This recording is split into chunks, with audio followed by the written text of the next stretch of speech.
Good afternoon, and if you're joining us from a different time zone, good morning and good evening. Thank you for joining us for our first budget speech analysis conversation as the Rethinking Economics for Africa chapter at Nelson Mandela University. This conversation emanates from the recent budget speech by our finance minister, and today we're looking forward to engaging with you on it. My name is Asanda Koyo, and I will be facilitating this webinar. Just before we start, I'd like to hand over the platform to the chairperson of the Student Society to do an official welcoming. Rebecca.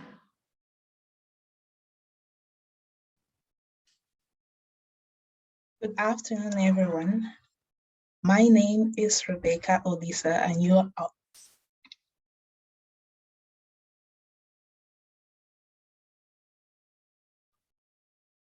Good afternoon, everyone. My name is Rebecca Odisa, and you are all welcome to the RIFA NMU webinar on Unpacking the 2022 budget speech. Here at Nelson Mandela University, this society has been previously known as Economics in Action Society, which is also known as the EIA Society. During the course of the year 2020,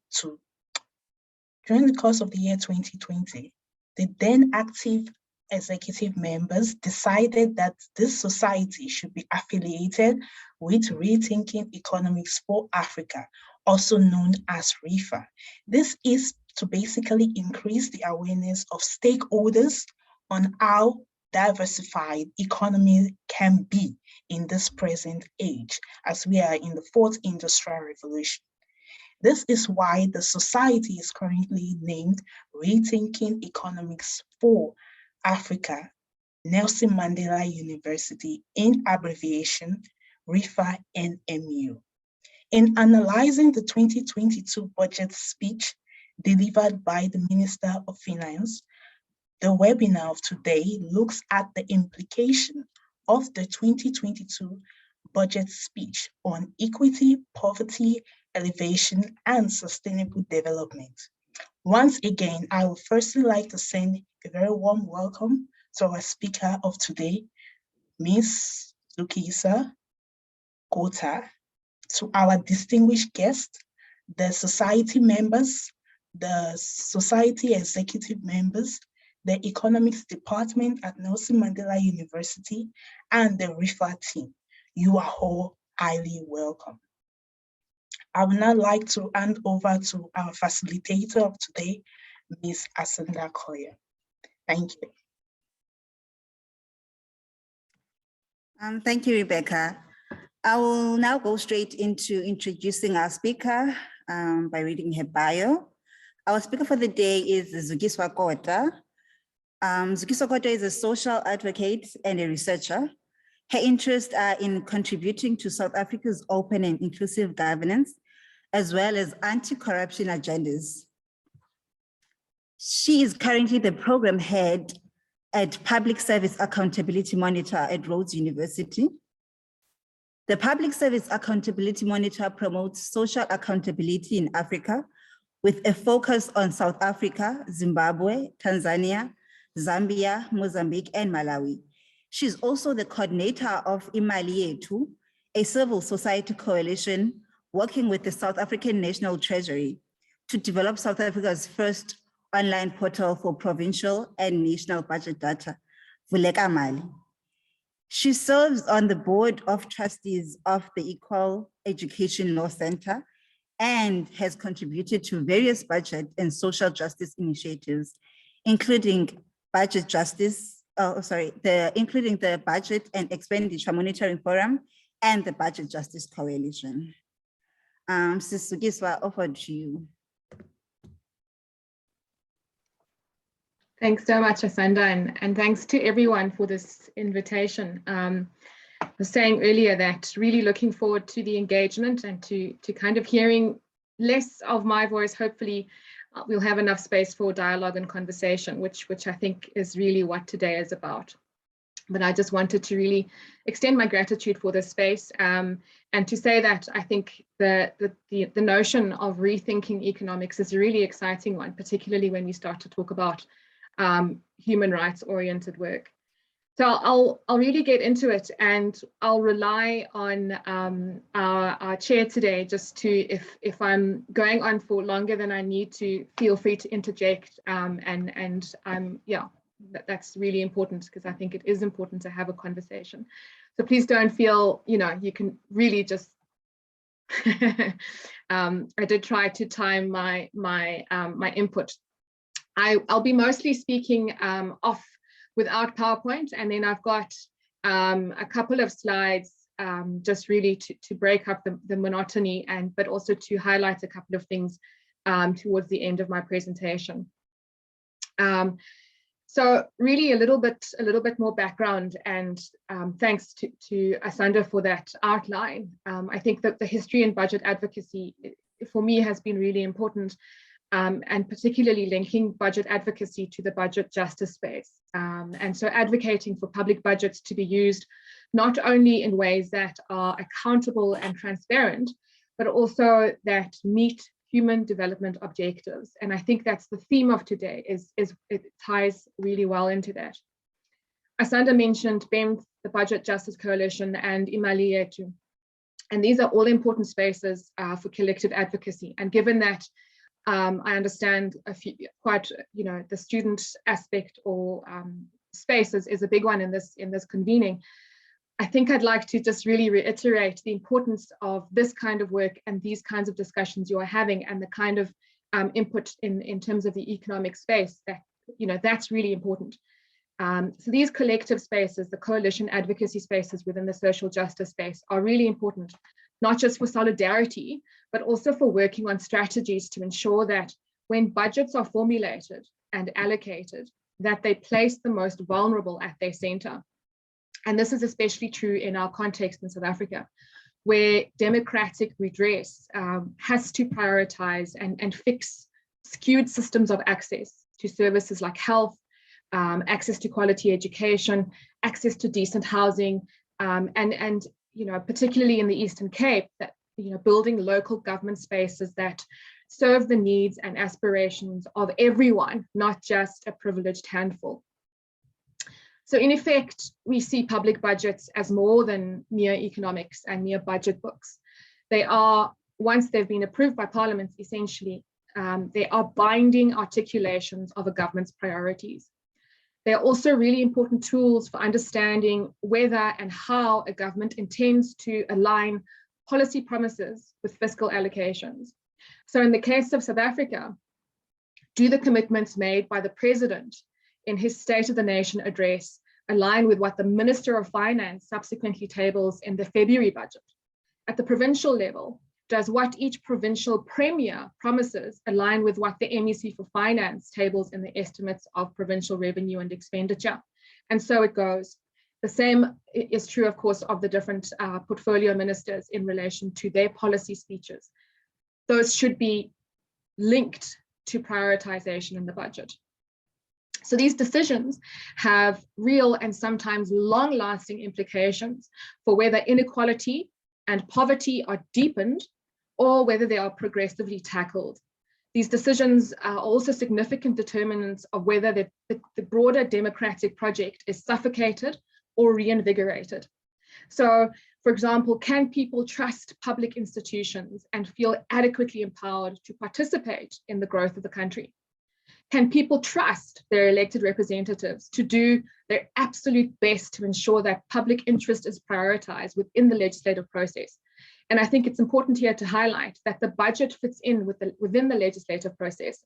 Budgets have to be approved, budgets have to be debated, negotiated, and this is perhaps something that we can talk about later, the extent to which budgets are in fact a reflection of deep societal debate and discussion. So our work at the Public Service Accountability Monitor, as Asanda mentioned, spans across 6 countries, 5 in Southern Africa and 1 in East Africa. And I do raise this because I know I'm speaking to students, some of whom may be soon coming out into the world and looking for work. And I think the kind of, the quality of students that I know that I'm speaking to right now are exactly the kind that I think we would be looking for in spaces within the social justice space, really changing the agenda, rethinking not just economics, but law, in fact, and public policy. So regardless of the context, when we look at budgets, we place human rights and the provisions of the Constitution or international human rights covenants at the center. This ensures that we're able to build credible arguments to support calls for public finance frameworks that are human rights oriented.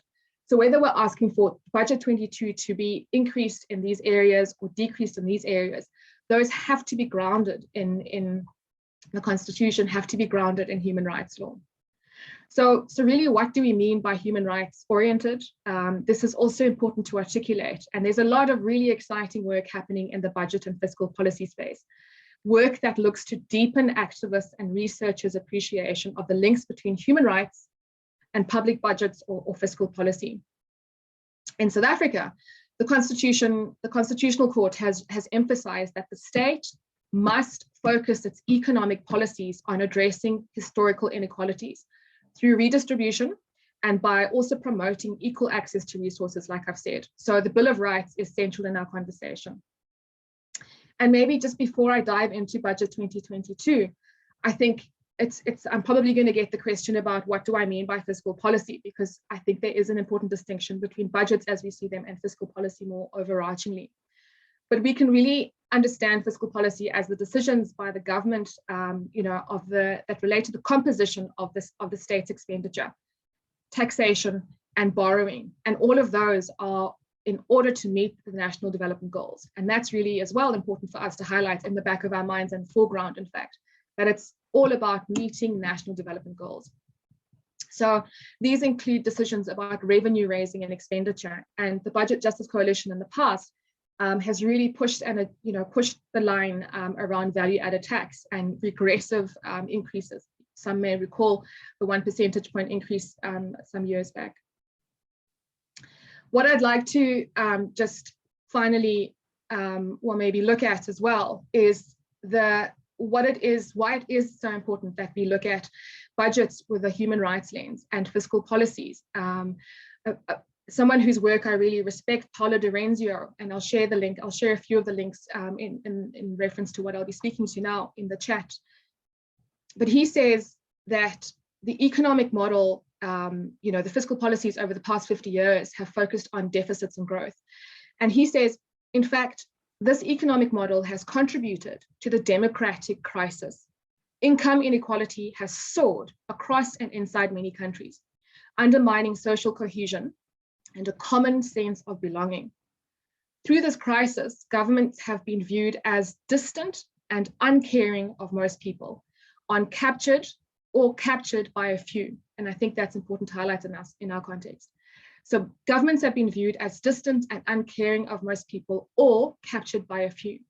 And public policies have failed to respond to the persistent poverty and climate change challenges that threaten our very humanity.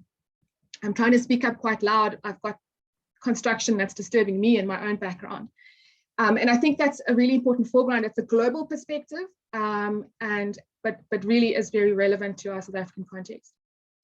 South Africa has ratified the International Covenant on Economic, Social, and Cultural Rights. And the ICSR emphasizes the need for governments to maximize available resources for the achievement of basic human rights. Another important body is the UN Committee on Social, Economic, and Cultural Rights, which also places emphasis that governments can't just produce budgets. They have to justify the measures. They have to justify why these decisions are being made, particularly where cuts to social spending are being made. And importantly, they also have to make sure that these are non-discriminatory and are implemented transparently and only after completing an assessment of their potential impact. So there's a reason I'm giving you this background, and in particular in the framing of Budget 2022. So the COVID-19 pandemic, no doubt, has increased the public's appreciation of the massive impact a government's fiscal policies can have on our incomes, on our jobs, and on our well-being. A coalition like the BJC is one of several organizations, and it's been active since 2019. in that space of time, 2018 about, we focused our energies on interrogating patterns of budget allocation and sometimes execution. So a key advocacy line for the BJC has been to raise the alarm about budget cuts, cuts to vital social programs and services like health and education. Over the years, the BJC has firmly articulated its stance that these decisions, so the budget cuts, are regressive in nature, indicates a commitment to austerity budgeting, and that South Africa, and it's counter to the provisions in the Constitution. And we can talk about the definition that the BJC and others use in relation to what austerity is. And there's a brilliant paper by Busi Sibego, who was formerly at the IEJ, that I want to share if you haven't seen it already. Really great paper looking at the costs of austerity. So today, what we're talking about, how to use the budget to address poverty, unemployment, and inequality, and whether that's actually being done. The 2022 budget constitutes potentially the first step in a recovery context, recovery from COVID, recovering from the alarming looting through state corruption, recovery from the shocks of the social and political unrest we experienced last year. So here's a quick look at education, health, social grants, and procurement. And I can hear potentially someone ask why procurement. I'm going to try very quickly share my screen to illustrate that. Sorry.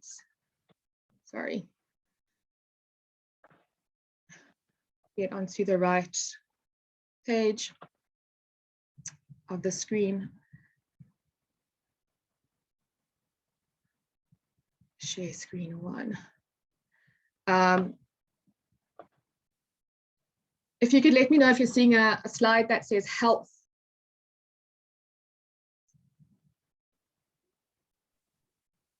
Yes, it's visible. Okay, great. So just very quickly, so we've seen the broader formulation of the budget. What was tabled this week. So on the one hand, we might want to celebrate the nominal increases in the budget. And we've seen over the years that one year to the next, there may be a nominal increase in the budget. But when you look at the longer term, in fact, we see decreases. In the context of health, in a country that we know has an unequal health system, the majority of people rely on a failing public system. We see a projected 11.8 decrease in real terms across the medium-term expenditure framework. And just to foreground that these are calculations, at this point, I'm still to do my own, just to double check, but I do trust the AIDC. And the AIDC essentially have said that over the medium term, that the real term change will be a significant decrease. And so when you start to think about what this means for district health services and a range of others, particularly, as I say, in contexts like the Eastern Cape, the effects are devastating and are most severely felt by those who are dependent on a public health system. Education, so there have been, again, we see some increases in particular areas within the basic education budget, for instance. But again, there's a concern that while there are positive trends in some areas, the overarching pattern over the medium term is that we will see a 7.1 decrease in real terms across the medium term. This again has to force us to ask questions about what does it mean for recovery in a context in which many students, particularly those in rural areas, in rural schools, have missed days and days of school over the COVID-19 lockdown period, and have also, we're not seeing adequate plans for their return to school. Thirdly, some of you might be aware, in some instances in the Eastern Cape, there's been delays in the delivery of learner materials, learner teacher support materials. And so imagine what that means for your average learner within the basic education system over the next couple of years. And that the impact on the outer years, so the impact on those who would be wanting to go to higher education like yourselves. The context of social protection. So what you see, I should have said on the infographics really are Treasury's outlines or projections for the 2022 budget. And so in brackets is what we see would be the changes in real terms over the medium term. Much has been said about the importance of social grants. We've seen that the child support grant is going to be increased in the 2022 budget. But some research has been done to indicate that These increases, because the CSG is intended to support caregivers and to ensure that caregivers are able to support the nutritional needs and other needs of children within a household, that current grant has not been increased enough to meet the basic food basket. And so that essentially means within a given household, the CSG would need to be increased in order to meet the basic nutritional needs of children. And an indication has been through the Peter Maritzburg Justice and Democracy Group that the CSG is at this point sitting at 40% below what it should be if it were to meet children's food or the basic nutritional food basket needs. So here I just thought to highlight what it actually means. We haven't spoken about early childhood development, but in the context of access to education, we're seeing really that, again, many children are not accessing this level of education. And so if we are seeing decreases to particular budget areas, and in particular, again, the impact on those currently out of school, those currently not accessing very important foundational education, that's quite scary. So in this particular one, I think what's useful is just to look at the band that says South Africa, RSA, right at the bottom, and that essentially the total percentage of children that are currently attending ECD service, so that those between 0 and 4 that are accessing early childhood development services, so pre-formal education in a sense, 23.8%. And yeah, I don't have to mention that really is disastrous potentially in terms of what we would want to achieve. Finally, on this slide, again, coming back to this notion of deprivation in the context of access to healthcare. So we know that the majority of South Africans are dependent on the public healthcare system. Here we're seeing, and again, perhaps it's just useful to look at the very last row, South Africa and the percentage of people who have no medical aid is at 84.7%. And so again, if we look at the current strain within the medical system, within the health system, and again, focusing on not just the rural areas, but across the board where public health services are concerned, additional cuts to the budget can only spell further deprivation and further inequality. Side by side with that, we've highlighted that we are particularly concerned about the fact that there has been no concrete mention in budget 2022 of what the intentions are about rolling the national health insurance. And so those are just some of the really concerning aspects for us as social justice activists, and for those who are economists in the space, for progressive, what I would call really progressive economists who are concerned about these. And perhaps just to close off, I haven't heard Asanda or anyone shouting at me. Perhaps to just end off, I'd promised as well that I would talk a little bit about procurement, and I think that's another important area that was omitted within the budget that was tabled this week. Why is procurement? Sorry, and actually to go back to another important aspect, and it relates to the social relief of distress grant, the SRD, which on the one hand is really encouraging that it was increased and will be extended to March 2023. And I think that's really an important support in the context of poverty and unemployment in this country. But at the same time, we're noting that this is likely then to be terminated in the outer years, which would leave millions of people in dire trouble because they are dependent on these grants. So again, questions are raised about the short-termism and the outer year cuts and what that means ultimately for those most vulnerable and those most dependent on grants, as we know that to be the context. And the other aspect of this tough love budget, you will have heard the minister refer to it as a tough love budget. And there was very little clarity, again, about what the intentions are in the broader health context. We also noted that there are worrying cuts, as I've said, to the education budget. One thing that was important and an acknowledgement in the Treasury documents themselves is that they indicated that slow growth of 1.9% on the compensation of employees in basic education over the medium term will result in fewer teachers and increased class sizes in some provinces. So when you hear some provinces, I'm sure most of us can imagine which those provinces are going to be, and definitely the Eastern Cape would be amongst those, given the budgeting context and given the history of inequality in this province. So those are all alarming things. To be expecting increased class sizes and fewer teachers within classrooms in the medium term should be alarming to all of us, as are the issues with the health context. And so one of the things that we're really calling for, aside from transparency around these, aside from reversing the budget cuts, particularly in the outer years, is actually in relation to the CHG, for the child support grant, for that to be brought closer up to the food poverty line.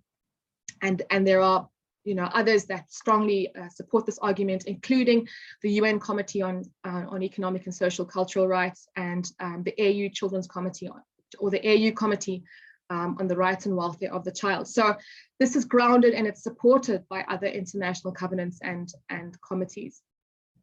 Lastly, the issue of corruption. I think it would be remiss of me to end and not talk about the context of corruption. What we really feel is that delays in addressing corruption constitute delays in prioritizing, social change. One of the things that was quite big and explosive in our context was the report, the Zondo Commission report, so coming out of the Commission of Inquiry into state capture. And that reveals considerable cost to the public purse of corruption. An important recognition made by the Commission Chair,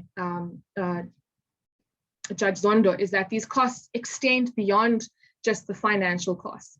They're about broken careers of people who try to open up, to try to expose corruption.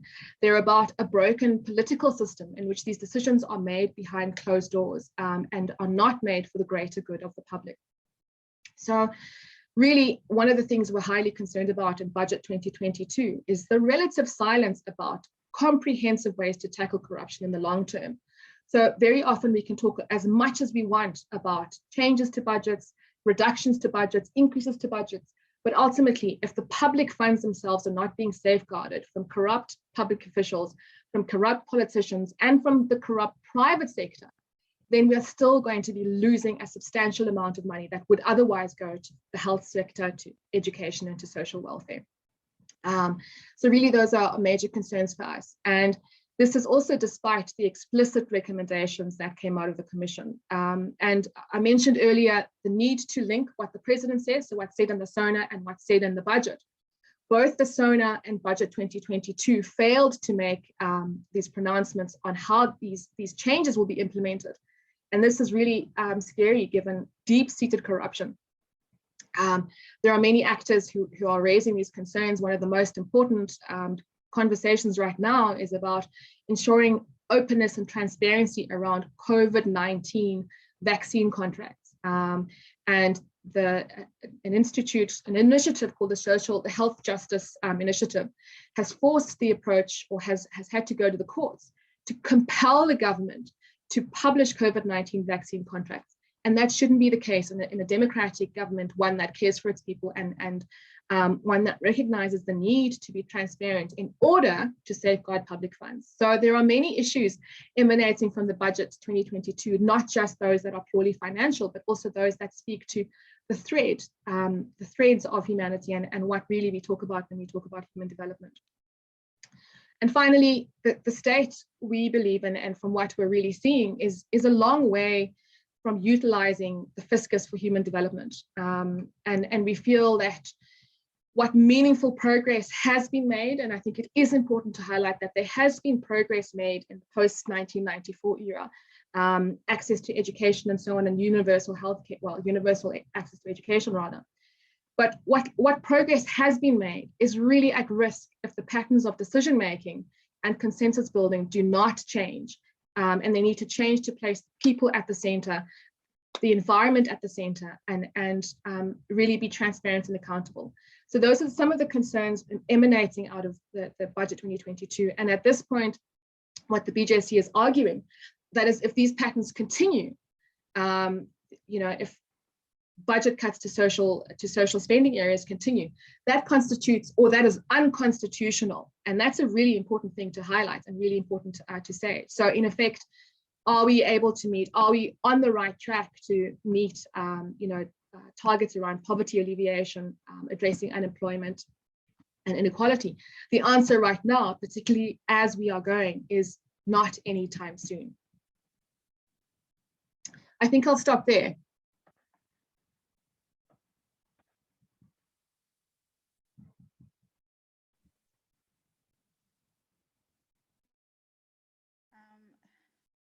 Thank you, Ms. Gusta, for your insightful contribution to this discussion.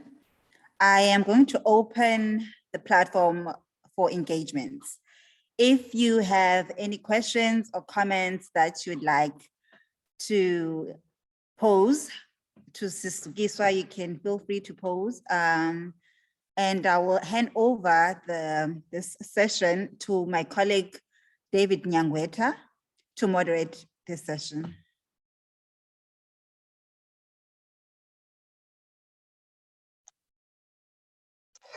Good afternoon to everyone. My name is David Nyangweta. I am part of the Rethinking Economics exec. I mostly work as a secretary. And I would sort of like be facilitating the questions. So with regards to the questions, there are two methods that you can ask a question. Firstly, you could drop a question in the Q&A if writing is better for you. And if you want to speak, for perhaps if you want to sort of like express yourself through talking, you could simply raise your hand and then I would give you the mic so that you could ask your specific question if you have any. I think just to start off, I think one of the major questions that came out of one of the major issues that came out of the budget was the issue of debt, which has sort of been used as a scapegoat for reducing critical sectors such as health and education. So I think I would like to put upfront that issue, Ms. Zukiswa, with regards to debt. Do you think that we have a debt problem, and if this debt problem exists, should it be sacrificed at the cost, for example, of health and education? Yeah, thanks, David, for that question. I think just at the outset, I have to say that as an environmental scientist, my background is there and not as an economist. But I think the value of a space like this is exactly in bringing in multidisciplinary thinking around particular issues. So the question around is debt the issue or is it scapegoating, I think is actually well placed. There's been a lot of work and quite credible research that's been put out by various members of the Budget Justice Coalition, including, in fact, the IEJ, arguing that, yes, there is politicking that happens when it comes to the question of debt. And in a country like South Africa, the argument that's been put forward by many is that we cannot afford to use that as a reason to cut back on social spending, to cut back on education, to cut back on health. I'll share in the chat, as I mentioned, some resources that will kind of really help to kind of tease that out and pull together that conversation or that argument. And the last bit I'd really like to say is that one of the difficult aspects in engaging or in putting out different arguments or alternatives in the public domain is precisely that the dominant voices very often are those that are most heard. And so I think that the importance of having conversations like this and having alternative views placed in the public is significant. The other thing that I think is important to foreground as well is that many have raised the argument around comparable economies who have higher levels of debt and are able to achieve more by way of human development than South Africa has been, particularly in the context, for example, of education spending. So I think without going too much into it, particularly given that this is not an area of expertise for me, I think that there is much to be said for the notion of it being a political agenda rather than a purely credible debt-related argument. And so, yes, as a social justice activist, I think my leaning is that we cannot afford to be cutting back on children's education, on health, and on decent, affordable housing. We cannot afford to lengthen the gap between incomes. We cannot afford to go deeper into a space of inequality in South Africa. It cannot happen. Thank you so much for that provocative answer. I think another question that probably might have came up with regards, especially when you talked about the sort of like the relation between the fiscal policy and also the budget. And what came up of the SONA was I think it was the most trending topic when the president said that the government cannot create jobs, and that should be left actually to the free markets, basically. And I would sort of like want to ask, what are your thoughts on that? And do you think that statement by the president has sort of been reflected into the budget? And what are the consequences of such policies, especially for in an unequal society such as South Africa, where many people are dependent on the government doing something? Yes. Yeah, absolutely. I think that particular statement should probably cause a little bit of worry for a lot of people, in the sense that where we have seen that public budgets, or the budgets that are tabled, are in fact more favorable to big business, are more favorable to corporate interests. That's a particular concern, and in particular the area in which the prioritization of the private sector is problematic in the social justice context is that's also the area where state capture has been highlighted as a fundamental kind of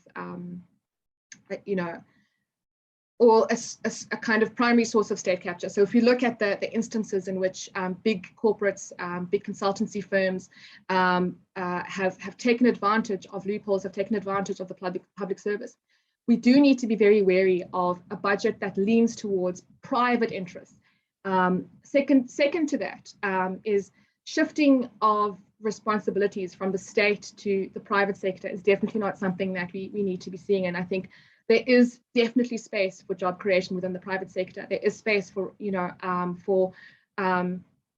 the private sector. They have a role to play within, but I think what is problematic in this particular budget, or in this statement, are exactly the aspects of shifting responsibility.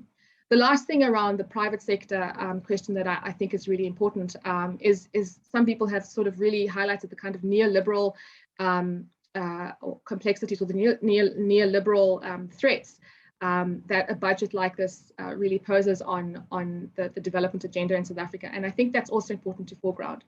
So, David, I think there's a lot to be said for what the president said, and whether or not it was misconstrued, and perhaps it does need to come back. He's promised that in June 2022, he'd return and table comprehensive plans around how the state is going to go about, rolling out some of these promises.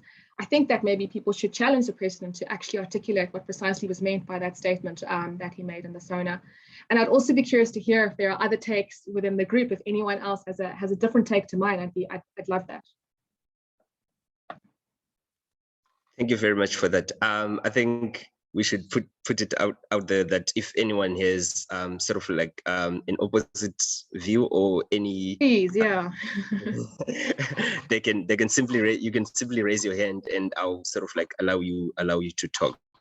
I think we could go to other questions. I think in the chat box, I think is it Fabian who asked, so how do we go about ridding ourselves of corrupt governmental figures? Yeah, I think that is more of a solution-based question. Yeah. I'm trying to multitask, share things in the chat box, but I'll probably lose track of myself. I like that question because it aligns quite strongly to kind of some of our primary areas of work, which is around looking at the public service and the extent to which malfeasance and it being turned upside down is as a result of failures within legislation, or a combination of that and just corrupt officials all over the show. And I think I actually can't find the quote, and I really would like to find it for you, but there was a quote out of Cebisi Jonas's book on, looking at after state capture essentially. And in it, he says that it would be folly, and this is paraphrasing, but that it would be folly of us to think that the issues of corruption revolve just around a couple of bad apples or around, corrupt individuals. But that actually what we do need to look at is the system as a whole. Part of that system is the Public Finance Management Act. Part of that system is the Municipal Finance Management Act. Part of that system is fiscal policy in the broader context.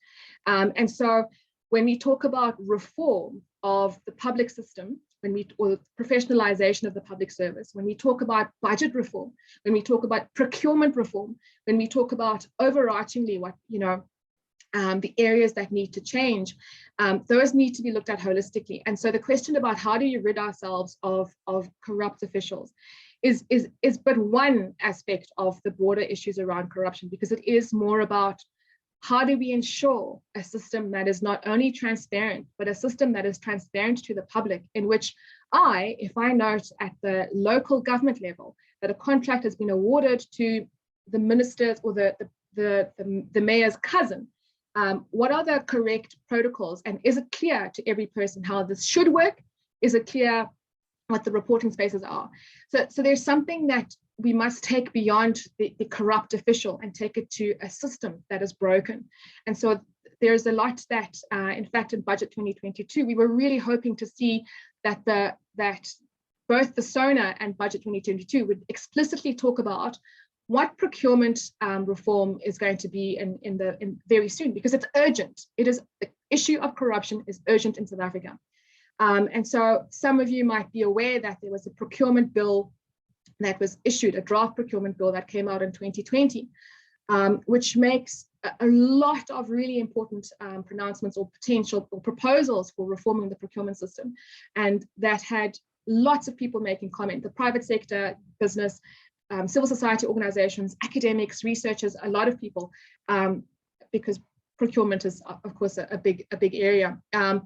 But the fundamental question there is that why is it now stagnating? So the bill has not moved in Parliament, and we've made calls to the National Treasury to determine where is it at, who's made comments, what are the comments, who's interested, what does the picture look like?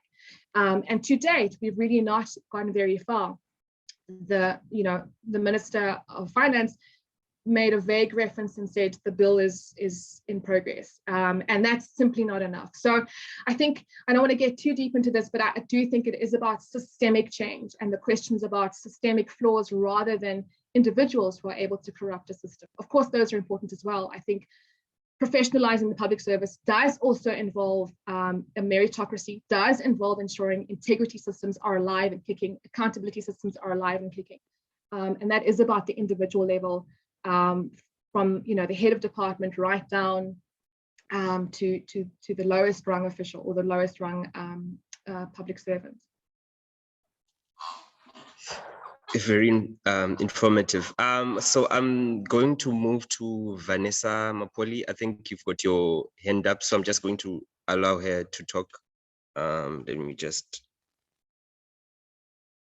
ask to unmute. Okay, I've unmuted you, Vanessa. You can go ahead and ask your question.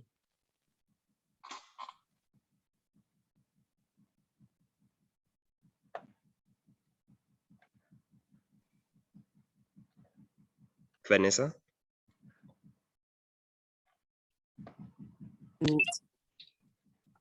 Oh, hi, everyone.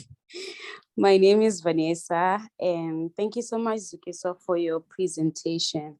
So my question to you is that what is, in your own opinion, social security? How best can you define it with relation to this?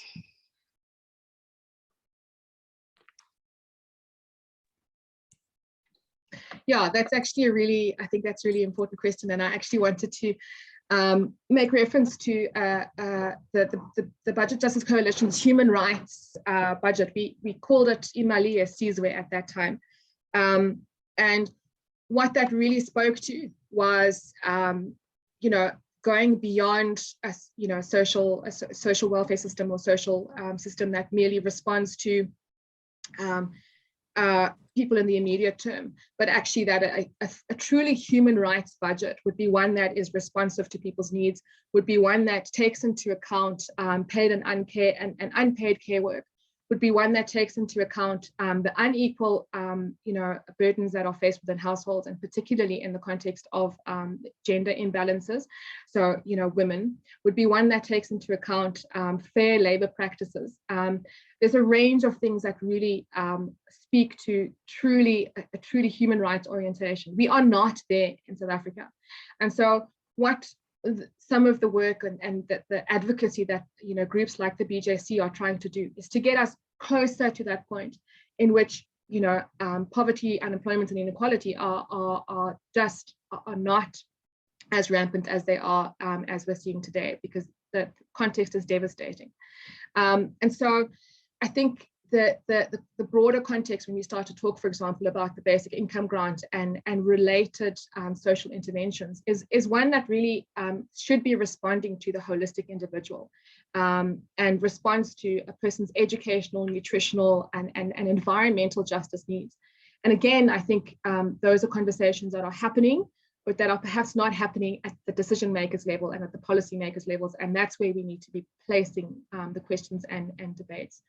And I think that the last thing is that I didn't mention it at all in my presentation, was that we, the Budget Justice Coalition over the years has really called heavily for gender responsive budgeting, and there are various terms used by different actors within our space for that.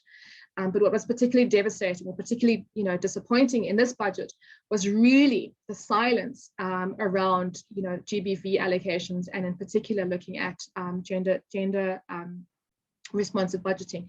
There was a passing reference in one of the annex years by the Minister of Finance, essentially indicating that that work is underway.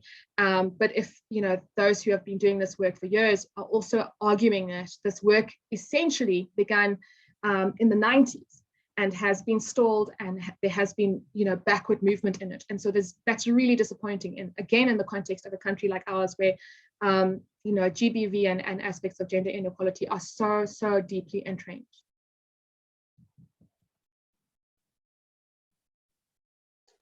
But I also just again want to say, David, I think I do want to encourage other voices and other people, because I don't think it's a kind of but I think conversation is cool. I'd be keen though to hear Vanessa.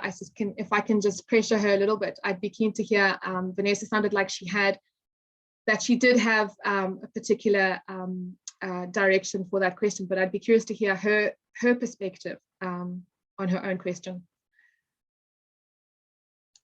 Vanessa?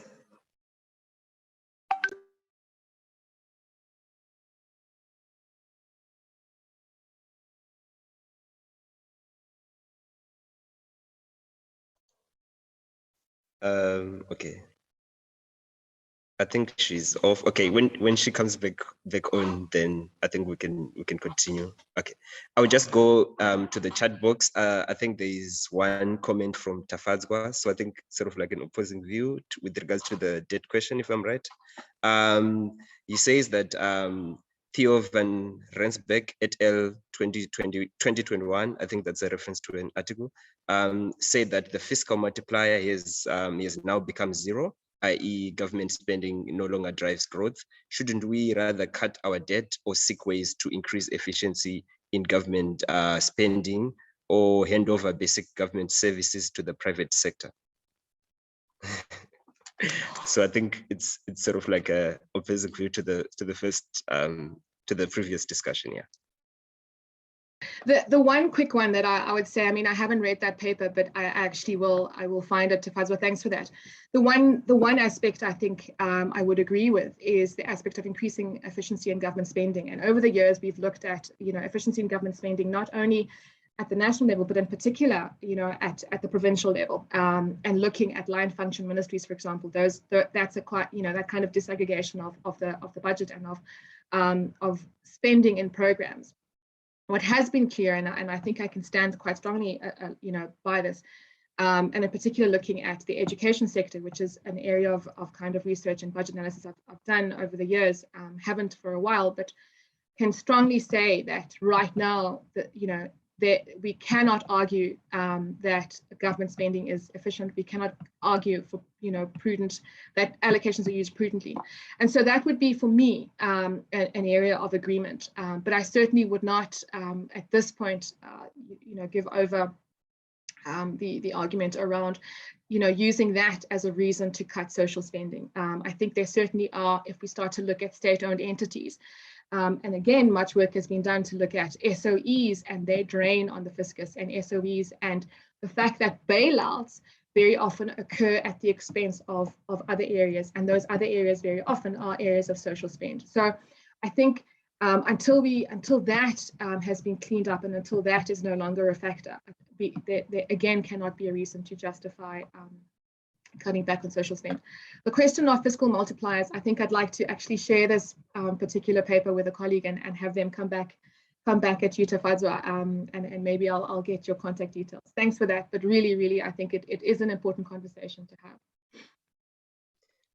I think just to sort of like segue in from that issue of the including the private sector. I think from the report that we got with regards to corruption, do you think the lines with regards to corruption have been are a bit blurred, since we sort of like see that companies such as Nedbank and all the other private companies are actually involved in the corruption? So what is your view with regards to the corruption? Is corruption mostly put upon government? I think it's sort of like publicized when it's government, and the role of the private sector, is it sort of what could I say, watered down? How corruption, exactly the role of corruption? Yeah, because it always seems that giving out to the private sector will, quote unquote, reduce corruption, yet as we see, there is actually involvement in corruption by private entities. Yeah. So what's your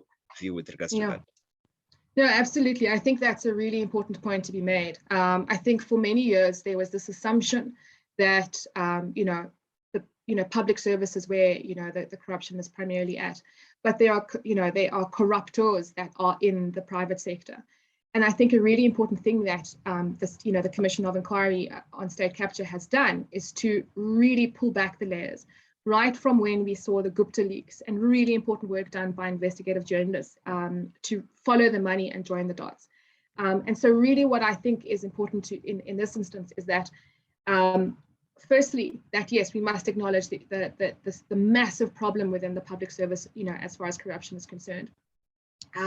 But secondly, that where the lines of accountability are, it is not just that, it is not just to speak of, the various government departments and the state, but actually also those who are mandated to deliver services on behalf of the state are also accountable, for their corrupt actions, or accountable for their decisions and actions with public funds.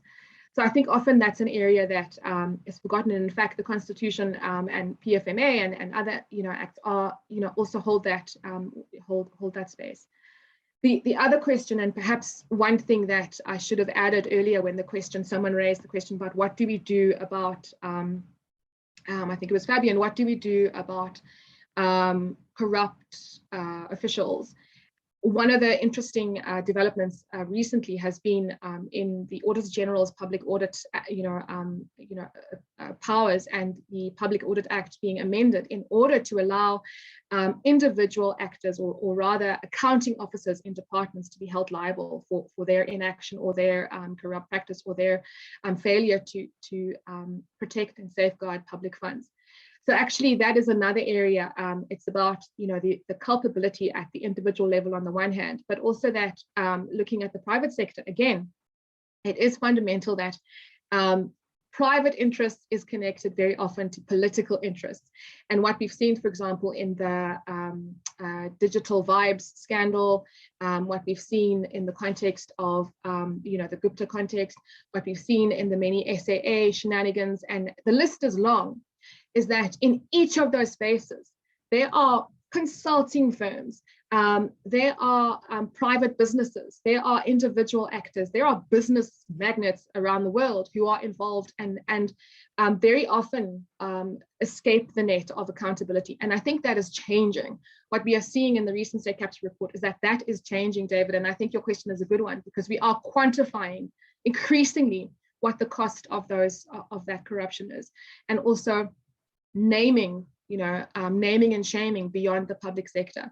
But again, I don't want us to move away from the accountability and the responsibility that public officials have to their citizens and to the public. And that really is the bottom line in this instance, even where they are contracting out state services. Ultimately, the buck stops with, our government. Thank you very much.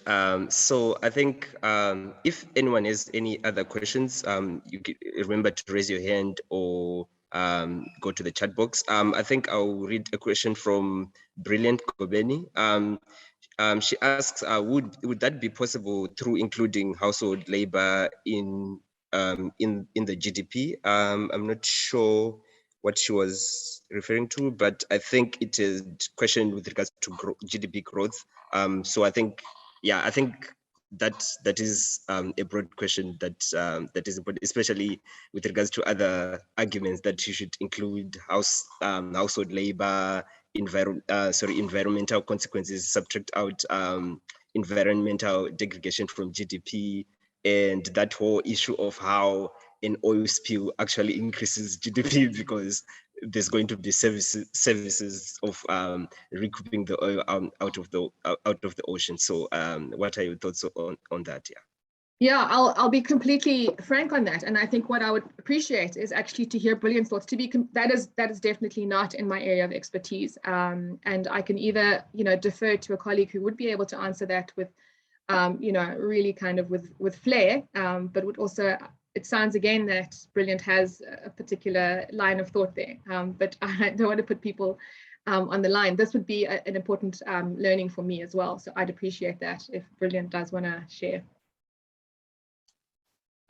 Brilliant. Do you want to share something, or you could simply raise your hand and then I would allow you to talk if you wanted to say something with regards to that.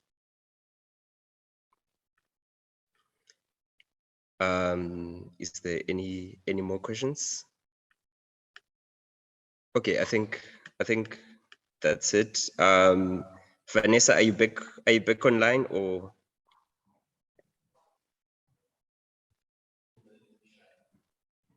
Don't be shy, guys. You can you could speak. It's a safe space. Is that how we said? Yeah, it's a safe space. So you could raise your hand and ask the questions that you have.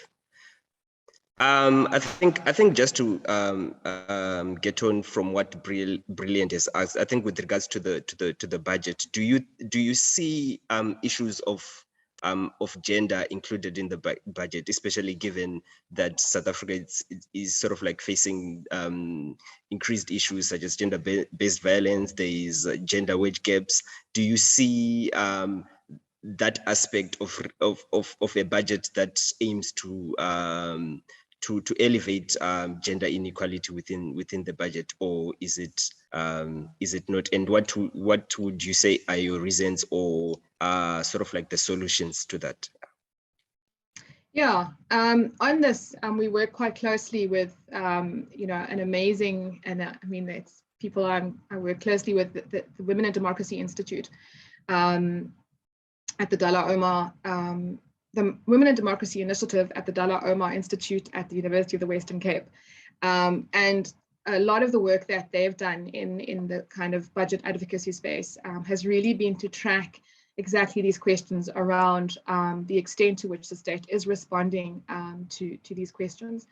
So one of the things that we picked up in this budget is very much that there simply is an inadequate, recognition of the needs for the budget to respond to context of gender inequality in South Africa, and in particular, given the scourge and high rates of violence against women and children, to not have a comprehensive response that is held financially or is prioritized financially within the budget is simply saying that the state doesn't care and doesn't care enough. And so there are policy pronouncements, and I think that is important to say that there is, last year there were workshops that were held by the National Treasury that looked at gender, responsive budgeting. They involved the United Nations, UN Women. They involved, I believe, officials from the World Bank, and a range of civil society organizations attended those workshops, and to listen in on what potentially the strategy would be to, again, respond to issues of gender inequality, but more importantly, to ensure or to build gender responsive budgets in South Africa. As I've said, there is a rich history predating this work and looking backwards to the 1990s, in which the Women's Budget Initiative really did groundbreaking work to better understand what these kinds of budgets should be and what the implications are of a gender blind budget. Amongst those, of course, are the levels of deprivation that we see now. And on the other hand, is also aspects of deepening disparity, but also issues of gender violence going undetected or unaddressed, under prioritization of really important programs. There was a year in which amazing work was done looking at what the impact on Tutuzela centers are. So those centers that are providing care to women who have been at the receiving end of domestic violence, and to deprioritize those or funding to those, and by that same token, not funding NPOs, the non-profit organizations that are tasked with providing care and with supporting women in vulnerable positions and women and children in vulnerable positions. So the mix of that is very toxic. The mix of that really means, again, that we come to a situation in which there isn't a prioritization of women, there isn't a prioritization, I shouldn't say women, there isn't a prioritization of gender responsiveness in the budget. And given everything we've seen and given everything I've mentioned in the context of South Africa, that simply isn't good enough. Budget 2022, again, did little to improve that. There wasn't an indication, and some in the space who are interested in that might recall that there was a really important announcement some years back that sought to provide, so that the kind of the long wording is the National Strategic Plan on Gender-Based Violence and Femicide, part of which really needed to be funded, and there were clear pronouncements made by the President and by the Minister of Finance at the time that this would be funded, and there were budget allocations made. But again, what we're seeing and we're concerned by is that there's also a poor prioritization of the informal sector, which, as we know, is driven primarily by women, which was also hardest hit by the pandemic during lockdown. And so maybe to really belabor this point, when social spending is cut, and that includes social infrastructure, that burden is absorbed by women. And again, to come back to the issue of unpaid care work, it's also women who are largely responsible for that work, and so will shoulder that. So I think it's something that I hadn't emphasized earlier, but that the cuts on social services, what we're saying is that those really are untenable. And so what we would reiterate, and what we have in the past, has been that there is a need to kind of prioritize gender equity in the budget. There has to be increased allocations, particularly to sectors that are driven, by women, investing in the informal economy, investing in pro-poor land and agrarian reform, which there's amazing work as well, which I can share, done by women on farms, and looking really at the realities of what such a deprioritization or lack of prioritization looks like in the lived realities of women. Whose labor is often also goes unseen and unsupported. So that was a long-winded answer to your question, and in short, the answer is the budget did speak adequately to this issue, and the omission for us is really, really worrying. Thank you very much. That was so informative. I think I would take this as sort of like a last is it a last comment? There was a comment that says from Pumeza, the SRD grant, in my opinion, should be linked to government initiatives to create to create employment. I don't know if you have thoughts on that. That sounds a little bit like the, the current public works programs, but I'm not sure if I'm misunderstanding the suggestion. Perhaps Pumeza, if you want to, okay, you could speak, Pumeza.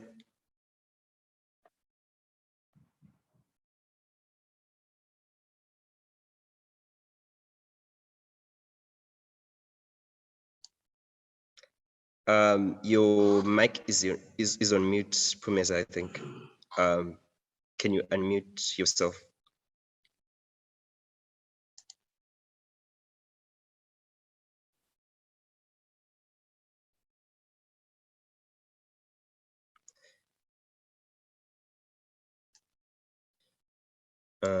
I think Pumeza is having an issue there. Okay, so I think in closing, I think one thing that I would like to ask, especially since I would say, I think it's a bad word for it, but we're coming from sort of like a point of privileged access. A lot of people right now, especially like in low income areas, in townships or in rural areas, do not have access, and also because of the issue of inaccessibility to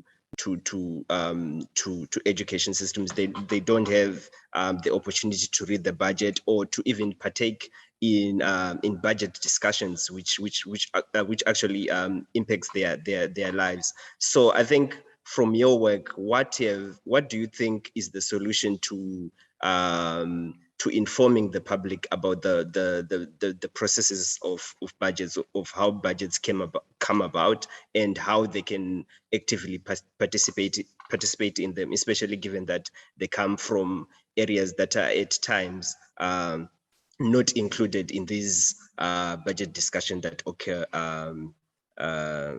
in society. Yeah. I think that's a kind of a really important question in the context of opening up the space around budget conversations and around economics, actually. I think one of the biggest things that, that still needs a lot more work is to really destigmatize, on the one hand, economics. So as a non-economist, it definitely for me is an important space in which to create less complex terminology, to create space for dialogue and discussion, so that it's not that people feel they just have to sit back and listen to what the Minister of Finance says, and that's that. It's tabled, that's done. So I think your question to me is really about how do we empower more and more people? And the word empower, makes some people unhappy. Some people don't like it, but how do we empower more and more people? Give more and more people the confidence to be able to talk about the things that directly impact them. So the conversations about budget allocations, the conversation about, is it this grant, is it that grant? Is it a grant for 3 years? Is it a grant for 5 years? Is it the UBIG? Is it not? Is it investments in school infrastructure? Is it not? Is it investments in railways? Is it not? The ability for people to weigh in based on, one, their lived realities, but also their observations of what it means when increases to fuel occur. So opening up the space for those who aren't so concerned about the kind of sophisticated modeling and sophisticated tools to understand economics, but are more interested in what it means for them, their children, their grandchildren, because that's the thing about when you talk about fiscal policy, is that it has impact on people's lives. So what I would say is that one of the things, and this is something that both in the coalition that I coordinate and in the BJC, is that having conversations that include a broader range of people. So from different disciplines on the one hand, but actually also convening town hall discussions. We had some really, before COVID-19 hit, some really interesting conversations, even here in Makanda where we sat, physically had conversations about what is the budget? On the one hand, understanding the kind of fiscal calendar, which is also important because it's not just about what's tabled in February and October, then that's it. And I think that's another misunderstanding people have, is that There are points at which you can influence the discussions or potentially influence the discussions. And that's not February and it's not October. It's not the MTPS and it's not the February budget. And so what is it? When is it? Where is it? How do you do it? There are ways in which people like yourselves can really start to engage. Families can start to build materials, can develop materials that are easy to understand, that are outward facing, but that are also credible in that they are built on research, grounded in research. Secondly, that we do need to try and find ways to have conversations that are not in English. So this afternoon, or this morning rather, I had a conversation with an Mthatha-based radio station. My isiXhosa is my probably fifth language, you know, in the order of things, and my first language is Siswati. So I realized and it's happened before, that even in talking about wanting to open up spaces and have inclusive discussions, haven't taken the time to properly understand how to communicate budgets in my own language, you know. And so those are really, they seemingly insignificant issues, but actually are fundamental when you start to think about how many people are closed out of the conversations. I think it's also important to have conversations in which there's a multidisciplinary approach to it. So you can argue from an environmental perspective about particular aspects. I wanted to say earlier, for example, the question about, I think it was the care or the social care, but that the New Zealand well-being budget has been a really interesting point of conversation for many, in that, is it a pie in the sky, or is it, you know, a possible in South Africa?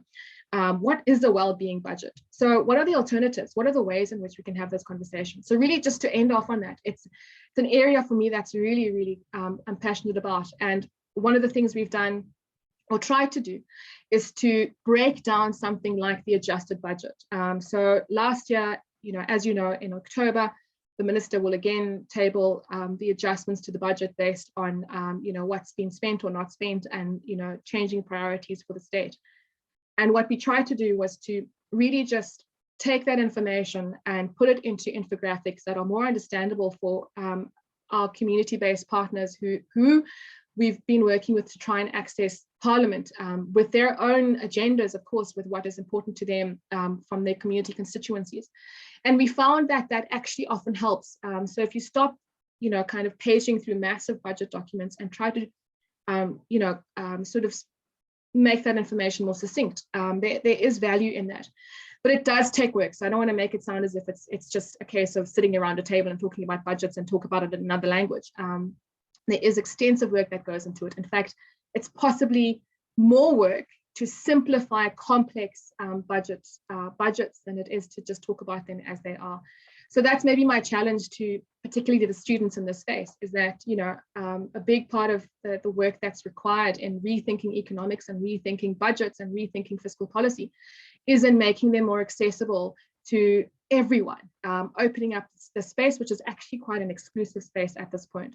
I'm just going to be quiet now, and I'll add an example of the kind of you know, document that we put together last year, what I'm talking about.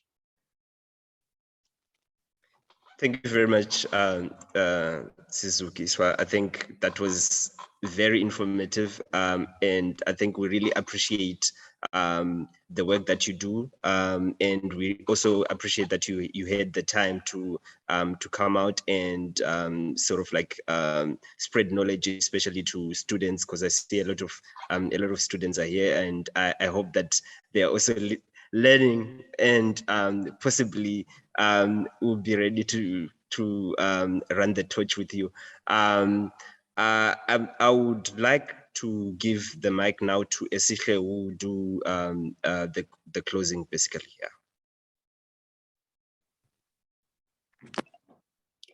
Hello, everybody. Sorry about that. My name is Esihle, and I'll be doing the closing remarks. I'd first like to thank the team behind organizing this lovely webinar, the facilitator for chairing the event, and the Institute of Economic Justice for the continuous support. A special thank you to our speaker, Sizuki Swakota, for firstly accepting the invitation and taking time off her schedule to be our speaker for the day. Thank you for engaging with our attendees and sharing your thought-provoking inputs. Lastly, thank you to our attendees for taking time to join us on this Friday afternoon. This has been an eye-opening, informative session with constructive engagements. Once again, thank you for joining us today. The recording of this webinar will be made available on our YouTube channel and our social media platforms. You can also follow us on Twitter, Instagram, and Facebook. To find out more about our future events, our handle on all the platforms is REFA_Mandela Uni. I'm just going to repeat it once again. Our social media handle for all platforms is REFA_Mandela Uni. Students and staff that would like to join us on this Rethinking Economics journey, can you please meet us next week during our Highways and Byways recruitment at South Campus and at 2nd Avenue. Thank you.